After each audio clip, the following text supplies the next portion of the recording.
Hey everybody, and welcome to the 5 Bytes podcast. I'm your host, Rory Monahan. Coming up on this episode, a critical vulnerability in Citrix ADCs and Citrix gateways that has been given a 9.8 out of 10 on the severity scale was disclosed this week. Microsoft announced pricing for Office 365's Copilot feature, and Windows 11 has been plagued with more performance issues caused by a recent update. For this and more, keep listening to this episode of the podcast, which of course is brought to you by my sponsors, and that includes Network's Policy Pack, where you use Group Policy, Policy Pack Cloud, or MDM, to remove local admin rights, manage the lockdown applications, Java, browsers, and mitigate ransomware, plus more. And also brought to you by Numescent, the inventors of the first and only cloud-native container management platform for Windows desktops. And of course, also brought to you by ControlUp, end-to-end digital experience management for the work from anywhere era. ControlUp, happy users, happy IT. If you enjoy the show each week, you have these awesome sponsors to thank. And now for some news. The biggest story in this week, in my opinion, is that Citrix published an advisory, article CTX 561482, which highlights multiple vulnerabilities in Citrix's ADCs and Citrix Gateway, including one vulnerability, CVE-2023-3519, which has been rated a 9.8 out of 10 on the severity scale. The severity rating is so high because this is a remote code execution vulnerability which does not require authentication to exploit. The appliances that are vulnerable to this are those configured as a gateway, so that could be VPN virtual server, ICA proxy, CVPN, RDP proxy, or a AAA virtual server. Obviously, such an appliance is by its nature exposed publicly for people to access remotely. So these appliances can be relatively easily discovered by cyber gangs. Put that together with the fact this vulnerability can be exploited without requiring authentication, and you have a recipe for disaster. CVE-2023-3467 and CVE-2023-3466 are also listed in the advisory and also affect ADCs and gateways. They are important to patch too, but have some mitigating factors as they require access to the appliance or some form of authentication. So not as critical or maybe easily exploited as CVE-2023-3519, but they do deserve your attention too. Regardless, these vulnerabilities are addressed in the same patch, it seems. So depending on what you're using, this could be NetScaler ADC and NetScaler Gateway version 13.1-4913 and later releases for the patch, NetScaler ADC and Gateway 13.0-91.13 and later of version 13.0. NetScaler ADC 13.1-FIPS 13.1-37.159 and later releases of the 13.1-FIPS. And I could go on, but I feel like people are going to get bored. So I'll just share a link to the advisory that contains all of the different products that are affected and what patch level you need to be at. But once again, another advisory where they note NetScaler ADC and NetScaler Gateway version 12.1 is end of life. So customers on those are recommended to upgrade their appliances to one of the supported versions that address the vulnerabilities. So if you're on version 12.1 right now, you are a sitting duck. You need to upgrade immediately. Microsoft published an advisory, or really a security blog post of their own this week, on what's been labeled Storm-0558. And this is related to a discovery that a Chinese-based cyber gang or bad actor was forging Azure AD tokens using an acquired Microsoft account consumer signing key. Microsoft detailed how their investigation team was able to see that there was this possible nefarious traffic going on, saying they were able to see all actor access requests, which followed a pattern across both enterprise and consumer systems. And the use of an incorrect key to sign a scope of assertions was an obvious indicator to the team of actor activity, as no Microsoft systems sign tokens in that way. Microsoft's investigations have not detected any other use of that particular pattern that was identifiable as, something going on in use by any other actors, and Microsoft has taken steps to block related abuse. This has, however, raised questions in the security community about how this bad actor acquired the MSA signing key, as that has not been disclosed by Microsoft as of yet. So yeah, good that Microsoft has blocked this activity, but also worrying as to how they actually got that signing key. More bad news on the Windows 11 update front. The latest Moment 3 update, as it has been titled, is reporting to be causing performance slowdown, with severe cases going by reports made by TechRadar.com and problems with flaky internet connections too. Along with new symptoms, previously reported slowness issues using certain SSDs are reportedly persisting after this update is installed, despite claims that this update would fix that problem. In addition, now, there are reports that restart and startup times are both far longer than before, with some sitting at the welcome screen for 17 seconds where it used to only take about 4.5 seconds, and shutdown times have been noticed to be longer too. There are also reports that games and applications are acting sluggish after the install of the update as well.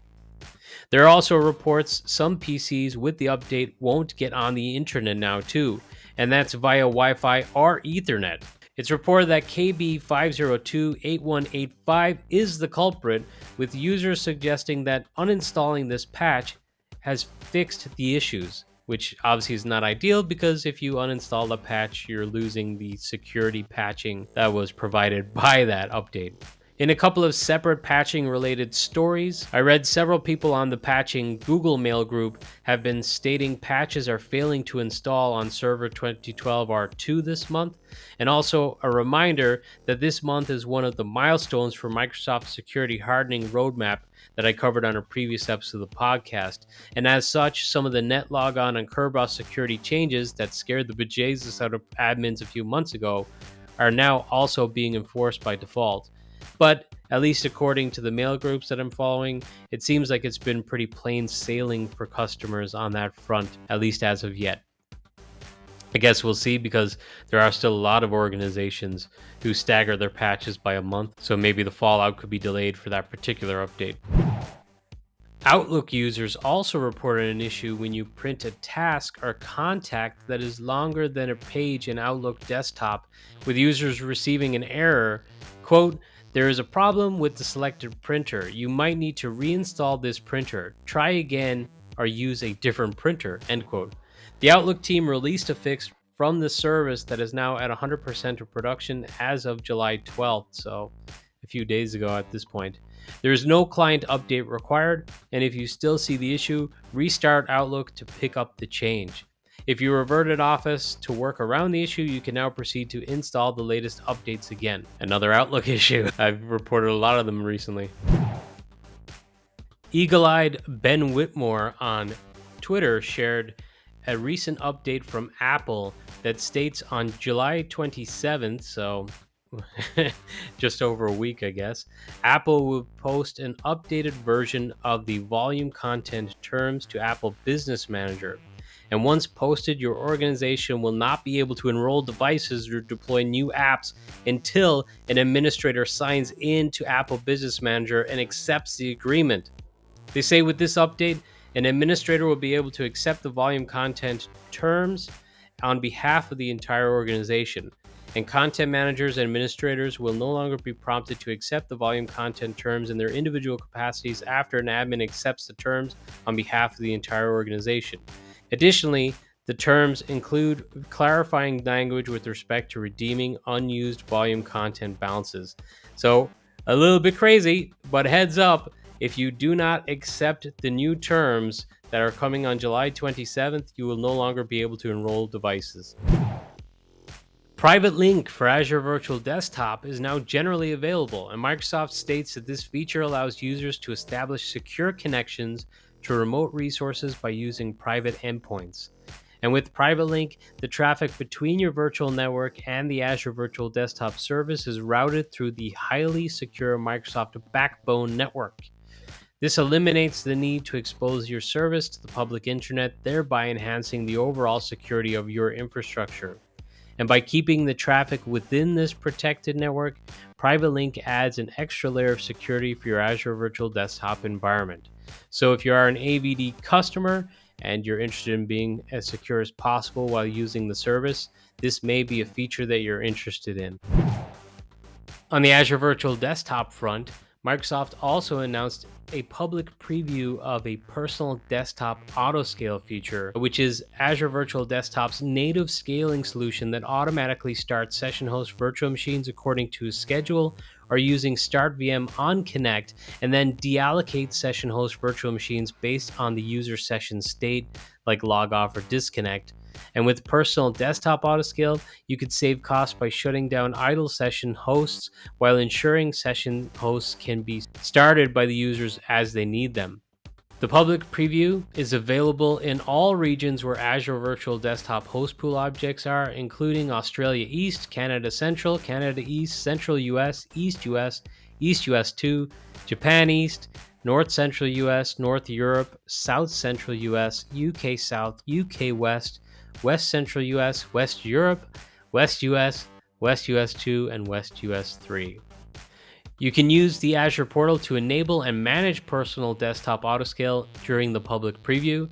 And to get started, just simply create a personal scaling plan, define whether to enable or disable Start VM on Connect, and what action to perform after a user session has been disconnected, logged off for a configurable period of time across 4 phases in a day, and assign personal scaling plans to one or more personal host pools.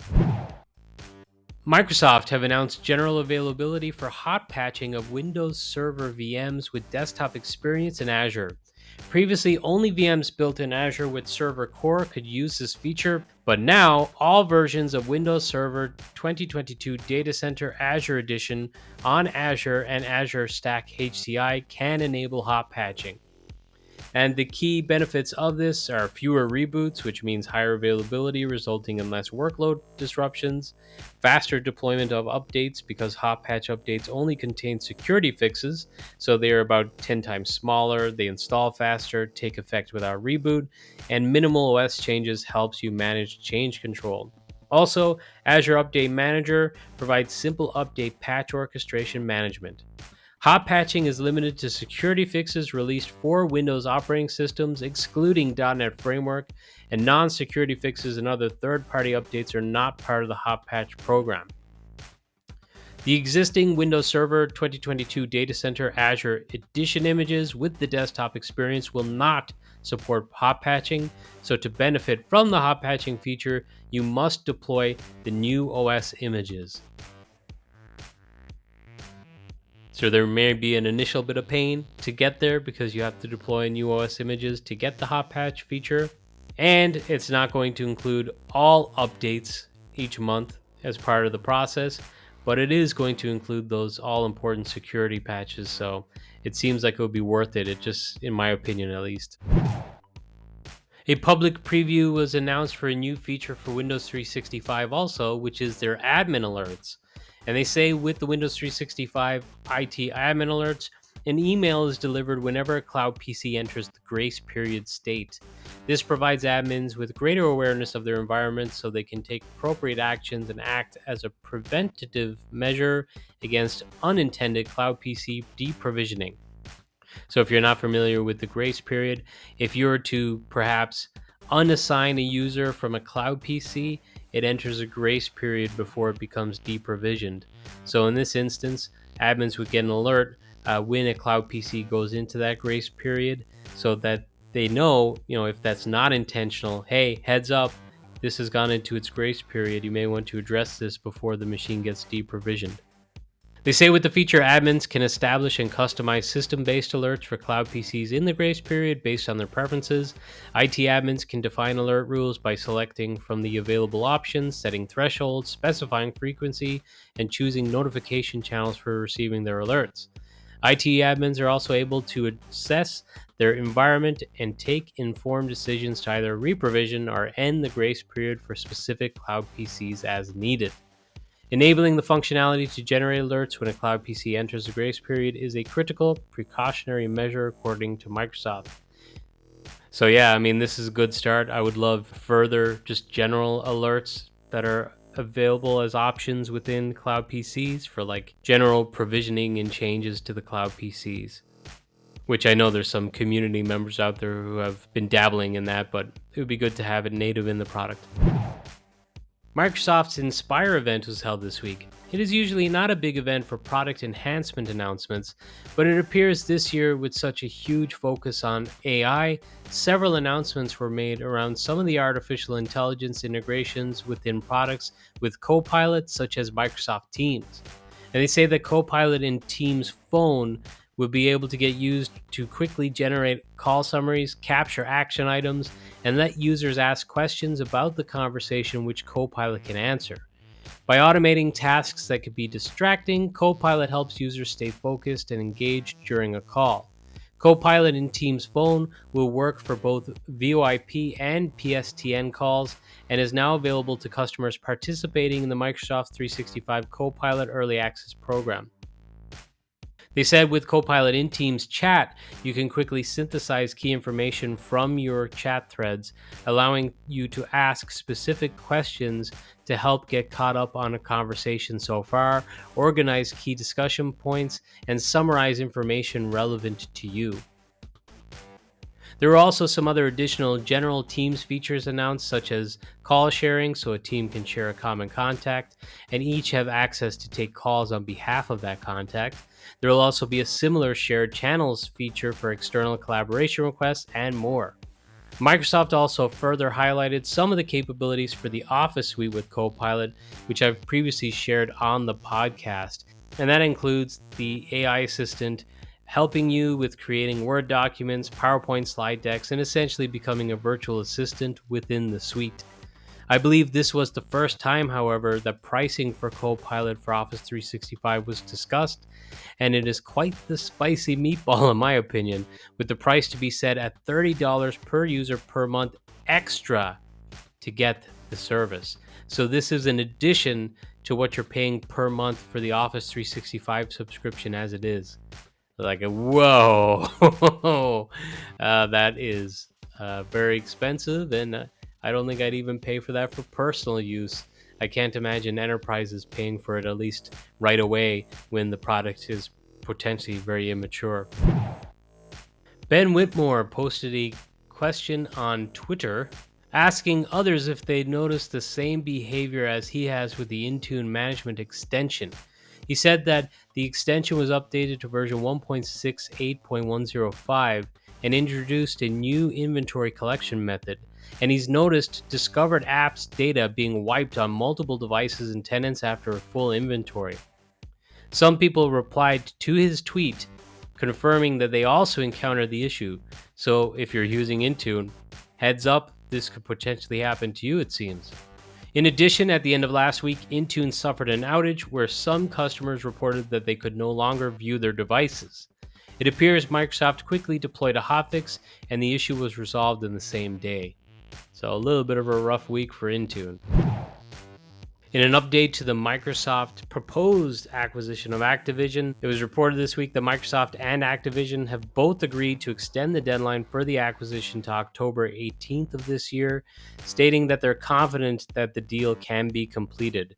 Obviously, as I've reported on the podcast in the previous weeks, the deal has been put on ice because there's been a lot of back and forth with regulators. And while the FTC in the US did approve it recently, the approval has been appealed. So it is currently on hold once more in the US. And the CMA, the regulator in the United Kingdom, also rejected it. So again, not really enterprise related, but Microsoft being such a large player in our industry, I think it's relevant because it may be a forecast of things to come when Microsoft tries to acquire companies in certain spaces. Bleepingcomputer.com has reported a very interesting article this week about a 28-year-old IT worker who has been sentenced to over 3 years in prison for trying to blackmail his employer during a ransomware attack. The employee impersonated the ransomware gang that was extorting the company.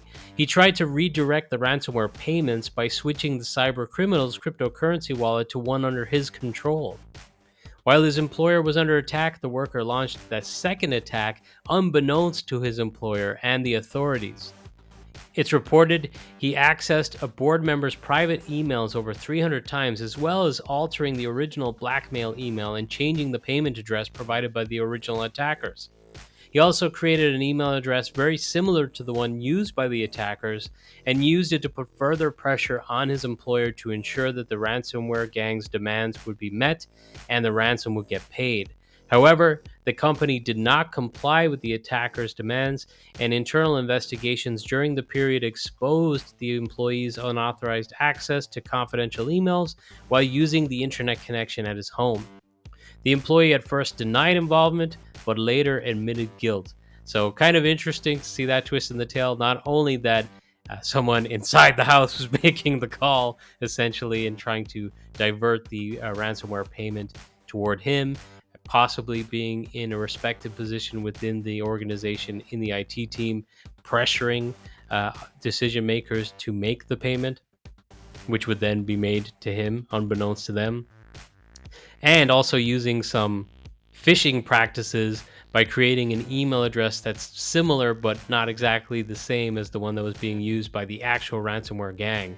So very interesting article, I thought. Finally, for this week, Google have cracked the code for true enterprise security.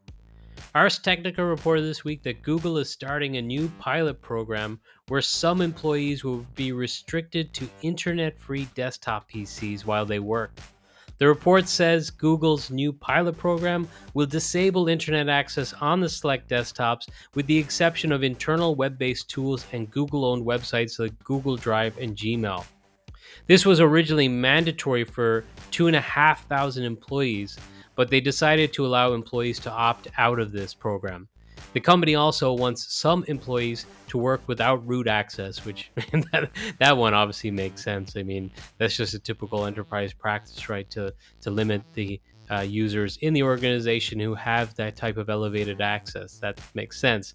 Now, removing the internet obviously did not go down very well, as they've made it an opt-out process going forward. But it does make a lot of sense.